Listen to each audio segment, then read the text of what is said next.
지금으로부터 2500년도 더 된 때입니다. 다리오 왕 제2년 여섯째 달, 오늘날의 달력으로 계산하면 주전 520년 8월, 그때 하나님의 말씀이 선지자 학개에게 임했습니다. 말씀이 임한 거죠. 사람이 살면서 내게 어떤 중요한 말씀이 떨어지면 그러면 삶의 상황이 바뀝니다. 큰 회사에서 말이죠, 그 그룹 회장님의 말씀이 회사 경영의 어떤 중요한 점과 연관해서 회장님의 말씀이 떨어지면 회사가 바뀝니다. 왕조 시대에 왕의 명령, 곧 칙령이 떨어지면 그 나라 전체의 상황이 바뀝니다. 이스라엘 백성이 몇십 년 동안 바벨론 포로지에서 살다가 희망을 품고 예루살렘으로 돌아왔습니다. 그러나 그들의 희망과는 다르게 예루살렘, 그 고국의 상황은 잠담했고 또 현실 상황은 결코 녹록지 않았습니다.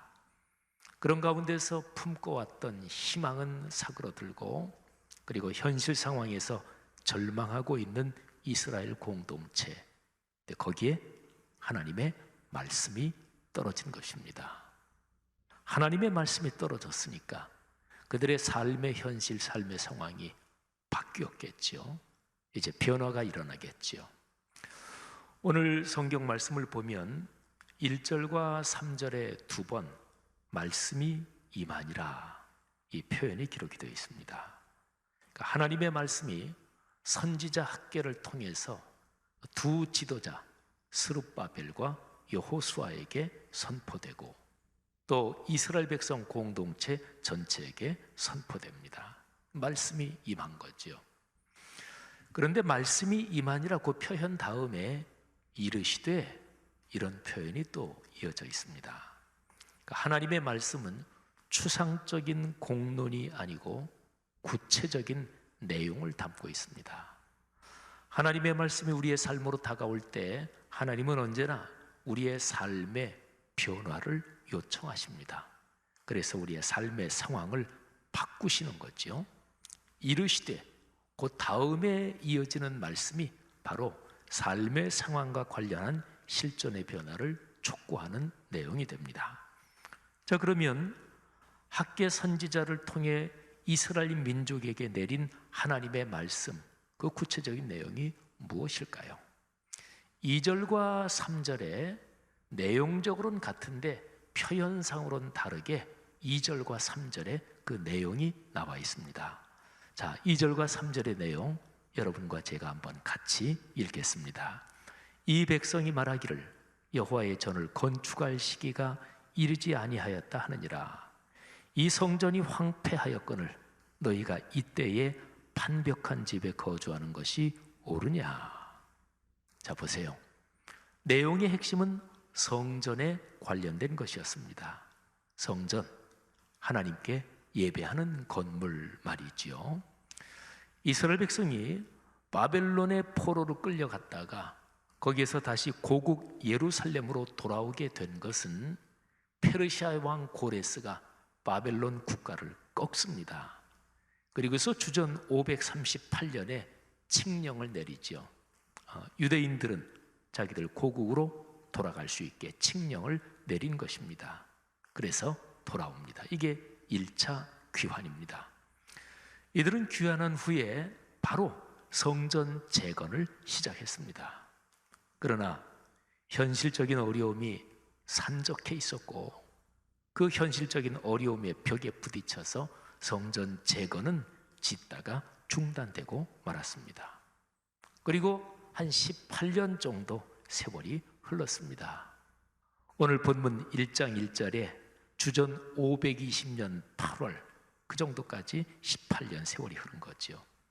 짓담한 건물은 흉물스러웠고, 그리고 아마도 이스라엘 민족들 그들의 마음속에는 성전 재건을 하다 중지한 것에 대한 죄스러움도 있었겠고 안타까움도 있었겠지만 그보다는 먹고 사는 생존이 더 절박했을 것입니다. 바로 이런 상황에서 하나님이 말씀을 주시는 거예요. 그것도 명시적으로 성전에 관하여 말씀하십니다. 당시의 현실 상황으로 보면 여호와의 전, 그 성전을 건축할 수 있는 상황이 아니었습니다. 누가 봐도 그랬습니다. 백성들이 다 그렇게 생각하고 그렇게 말했습니다. 성전 재건, 그거 필요 없다, 이렇게 말하는 사람은 하나도 없었습니다. 다만 시기상으로 지금이 적절하지 않다, 지금으로서는 성전 재건을 지속하는 게 불가능하다, 이런 판단이었던 거죠. 그러나 그러면서도 사람들은 성전의 폐허 속에서도 자기들 집을 짓고들 살았습니다. 그래서 하나님이 물으시는 거예요. 아까 여러분과 제가 2절과 3절을 같이 읽었는데 그 3절 내용을 표준 세번역으로 제가 한번 읽겠습니다. 한번 들어보세요. 성전이 이렇게 무너져 있는데 지금이 너희만 잘 꾸민 집에 살고 있을 때란 말이냐? 여러분, 당시 예루살렘에 거주하는 사람들 중에서 어떤 사람은 성전 재건을 열망했을 것이고, 또 성전 재건이 시급하다, 지금 바로 재개해야 된다, 이런 얘기를 사람들에게 열정을 가지고 얘기하기도 했을 것입니다. 그러나 어느 시대에나 여론이라는 게 있잖아요. 여론의 대세는 그와 달랐습니다. 아직은 때가 아니다, 이게 여론이었습니다. 그런데 하나님은 그 여론의 인식이 잘못된 거다, 그 여론이 잘못 판단한 것이다, 이거를 지적하십니다. 5절과 7절에 보면 반복되는 표현이 있는데 이게 바로 이와 연관되어 있습니다. 너희는 너희의 행위를 살필지니라. 너희는 자기의 행위를 살필지니라. 여러분, 하나님께서요, 이스라엘 백성들이 살고 있는 그 삶의 상황을 한번 분석해보고 돌아보라고 말씀하십니다. 그들을 힘들게 하는 게 무엇인지, 그리고 그들의 삶이 그토록 고통스럽고 그토록 문제가 풀리지 않는 원인이 무엇인지, 그들의 삶의 현장을 한번 자세히 살펴보고 분석해보라고 요청하시는 거예요.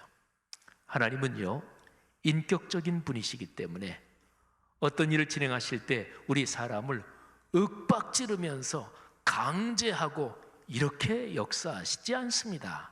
아주 특별한 어떤 상황을 빼놓고는 하나님은 우리를 인격적으로 대우하십니다. 삶의 상황을 면밀하게 차분하게 한번 분석해 봐라, 그런 얘기죠. 하나님이 그렇게 말씀하시는 그 내용이 5절과 6절에 있는데 제가 한번 읽어보겠습니다. 표준 세번역인데요, 한번 들어보십시오. 나 만군의 주가 말한다. 너희는 살아온 지난 날을 곰곰이 돌이켜보아라. 너희는 씨앗을 많이 뿌려도 얼마 거두지 못했으며, 먹어도 배부르지 못하며, 마셔도 만족하지 못하며, 입어도 따뜻하지 못하며, 품꾼이 품삯을 받아도 구멍난 주머니에 돈을 넣음이 되었다. 여러분, 예루살렘 사람들의 삶의 상황이 어려운 까닭이 무엇인지 하나님께서 지금 말씀하시는 거예요. 경제적으로 힘들었습니다. 또 사마리아를 비롯한 주변 사람들의 협박도 참으로 두려웠을 것입니다. 그런데 하나님께서는 왜 그렇게 어려운지, 삶의 상황이 왜 그렇게 버거운지 그 이유를 말씀해 주고 계세요. 하나님은 간접적인 방식의 표현으로도 말씀해 주시고 직접적인 방식의 표현으로도 말씀해 주십니다. 자, 7절과 8절에 간접적인 방식의 표현으로 하나님이 이렇게 말씀을 하십니다. 자, 7절, 8절을 우리 같이 한번 읽겠습니다. 만군의 여호와가 말하노라. 너희는 자기 행위를 살필지니라. 너희는 산에 올라가서 나무를 가져다가 성전을 건축하라. 그리하면 내가 그것으로 말미암아 기뻐하고 또 영광을 얻으리라. 여호와가 말하였느니라. 성전을 건축하라. 여러분, 성전을 건축하라고 하세요. 그러니까 하나님이 간접적으로 말씀하시는 거예요.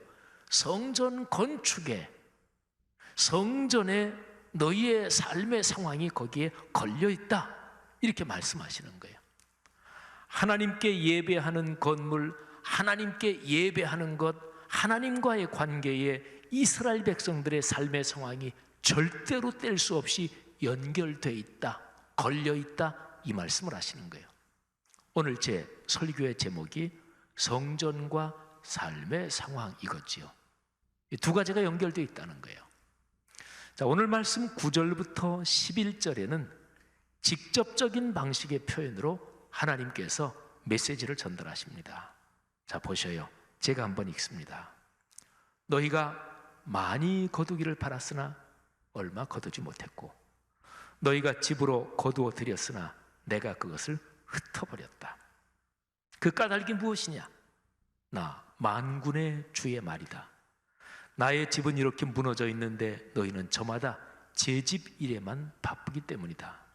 그러므로 너희 때문에 하늘은 이슬을 그치고 땅은 소출을 그쳤다. 내가 땅 위에 가뭄을 들게 하였다. 산 위에도, 곡물과 새 포도주와 기름 위에도, 밭에서 나는 모든 것 위에도, 사람과 짐승 위에도, 너희가 애써서 기르는 온갖 것 위에도 가뭄이 들게 하였다. 아멘. 성도 여러분들이요, 예루살렘 성전의 재건은 그 당시 이스라엘 공동체의 절박한 일이었습니다. 이스라엘 사회는 성전을 중심으로 구조된 신앙 공동체였습니다. 그런데 보세요, 그 성전이 예루살렘 멸망과 함께 초토화됩니다. 바벨론으로 끌려가요. 그러면 성전을 중심으로 이스라엘 사회의 전체가 구성이 된 신앙 공동체에서 중심 역할을 하는 성전이 초토화되고 폐허가 되어버렸으니까 이스라엘 백성이 어떻게 유지하겠어요? 그런데 건물인 성전이 없는 시대에 이스라엘 백성들은 기록된 말씀을 중심으로 신앙 공동체를 유지해 나갔습니다. 그러니까 고정 건물이 없던 몇십 년 동안 그들은 생각했을 거예요. 우리에게 성전의 의미가 무엇인가?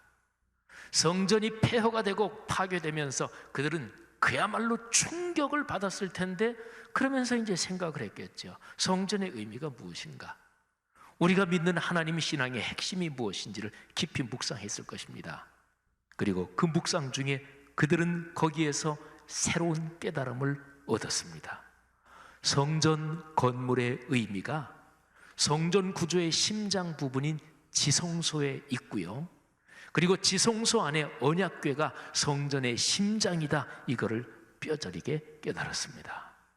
자, 예루살렘 도성 전체를 생각해 보세요. 그 예루살렘 도성 전체는 그 안에 있는 하나님께 예배 드리는 장소 성전에 걸려 있습니다. 그리고 성전의 구조에서 핵심은 제일 안쪽에 있는 지극히 거룩한 장소 지성소, 그 지성소에는 언약궤가 있죠. 언약궤 안에 십계명의 돌판이 있습니다. 그러니까 요약하면 말씀이 있다는 거예요. 하나님은 어디에 계시나요? 말씀이 있는 곳에 하나님이 계십니다. 하나님은 어떻게 축복을 주시나요? 하나님의 말씀이 살아 움직여서 삶으로 이어지면서 하나님의 축복이 임하는 거예요. 이스라엘 백성들이 바벨론 포로 생활 중에서 이거를 깨달은 거예요. 그렇구나, 성전 건물 자체가 무슨 부적처럼 보이 되는 게 아니고 성전 안에서 예배하는 것, 예배할 때 하나님의 말씀이 작동하고 그 말씀이 삶으로 이어지는 것, 하나님의 뜻이 우리의 삶에서 이루어지는 것, 그게 바로 성전의 참된 의미구나, 이거를 깨달은 거지요. 여러분, 이런 상황과 연관해서 일어난 것이 바리새 운동이에요. 예수님 당시에 바리새인들은 형식적인 교권주의적인 타락한 신앙의 대명사가 되어버렸습니다마는 바벨론 포로기 그 상황 가운데서 하나님의 기록된 말씀, 그리고 조상들의 말씀의 전승, 여기에 목숨을 걸어야 하나님의 신앙이 바로 선다, 이렇게 해서 일어난 운동이 바리새 운동이었습니다. 포로기 이후 시대, 이제 포로기에서 돌아왔어요. 근데 그 시대에 하나님의 말씀을 선포한 선지자 학계의 외침에서 바로 이런 외침이 울려 퍼지는 거죠. 성전을 건축하라. 자, 그러면 선지자 학개가 외치고 또 다른 선지자들도 외친 바로 그 요청, 성전을 건축하라, 여기에서 성전이 건물 그것만 말씀한 것은 당연히 아니겠죠. 이스라엘 백성들이 아까 말씀드린 것처럼 건물 자체가 부적처럼 그렇게도 생각됐지만 성전이 파괴되고 몇십 년의 포로 생활을 거치면서 진짜 의미를 깨달았잖아요. 뼈를 깎으면서 포로기 시대를 경험한 이스라엘 민족이 성전의 참된 의미를 깨닫고 난 다음입니다. 그러니까요, 학개 선지자의 그 선포, 성전을 건축하라, 이 의미는 눈에 보이는 건물 그 성전은 기초고 기본적인 거지만, 그런데 그 위에서 하나님의 참된 성전의 의미를 회복하라는 거지요. 성도 여러분, 우리 교회가 인터넷 예배를 드린 지가 이제 40일째가 돼갑니다. 우리 교회는 다음 주일 부활주일 4월 12일 부활주일부터 예배당에 모이는 예배와 인터넷 예배를 병행합니다. 47일 만이에요. 한국교회 전체적으로 보면 인터넷 예배를 드리는 교회도 있고 또 모여서 드리는 예배도 있고, 그런데 아마 많은 교회들이 부활주일을 계기로 해서 예배당에 모이는 예배를 드리게 될 것입니다. 혹시 모르죠? 코로나19 이 질병이 워낙 예측하기가 힘들어서, 또 이번 한 주간 동안 코로나19의 감염 및 확산 상황이 비상적으로 이게 폭발한다 그러면 거기에 대해서 또다시 이런저런 논의를 해야겠지만, 어쨌든 예배당에 모이지 못하는 그런 상황에서 우리 그리스도인 각 사람 또는 목회자나 평신도 지도자분들이 많이 생각을 했을 거예요. 예배가 무엇인가? 또 교회 공동체가 무엇인가? 예배당에 모이는 그 의미가 무엇인가? 아마 성도 여러분들 중에서는 예배당에 모이는 예배가 절절히 그립기도 했을 것입니다. 성도 여러분들이요, 우리는 이런 상황 속에서 하나님께서 우리에게 주시는 그 음성을 다시 한번 들어야 되는 거죠. 구약의 용어, 그게 성전이지요.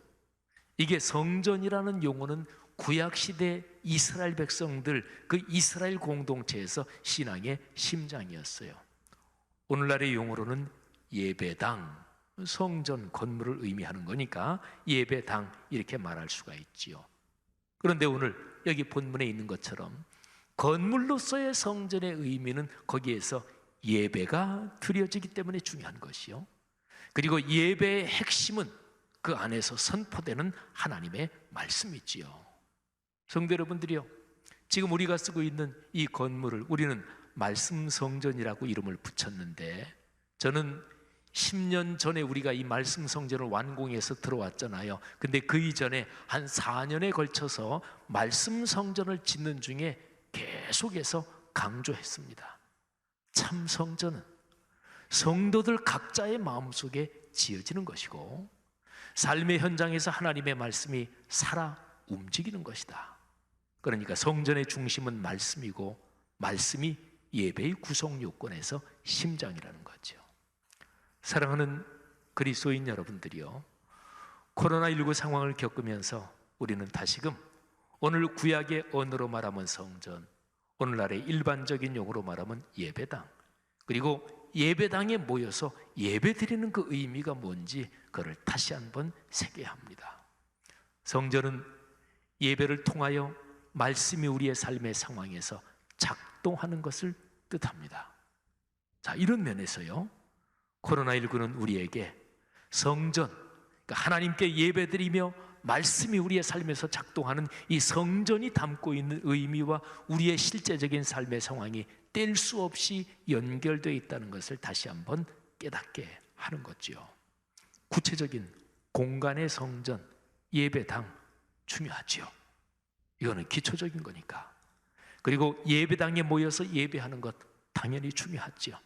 그런데 그만큼 똑같이 중요한 것은 예배를 통해서 하나님이 주시는 말씀이 우리의 삶에서 작동하는 거예요. 살아 움직이는 것입니다. 그래서 우리의 삶의 구체적인 영역에서 하나님의 말씀을 통해서 하나님이 주시는 축복이 우리의 삶에서 살아 움직이고 우리가 먼저 그 복을 받아 누리고 그리고 그 복을 이웃과 나누는 거지요. 성도 여러분들이요, 오늘 종려 주일에 이 땅의 모든 교회들에게 말씀이 삶이 되는 복이 넉넉하게 강처럼 흐르기를 축복합니다. 실시간 인터넷 예배를 드리는 분들이나 또는 예배당에 모여서 예배 드리는 모든 분들에게 오늘이 종려 주일에 한국 교회 위에 하나님께서 주시는 은혜와 평안이 넉넉하기를 주의 이름으로 크게 축복합니다.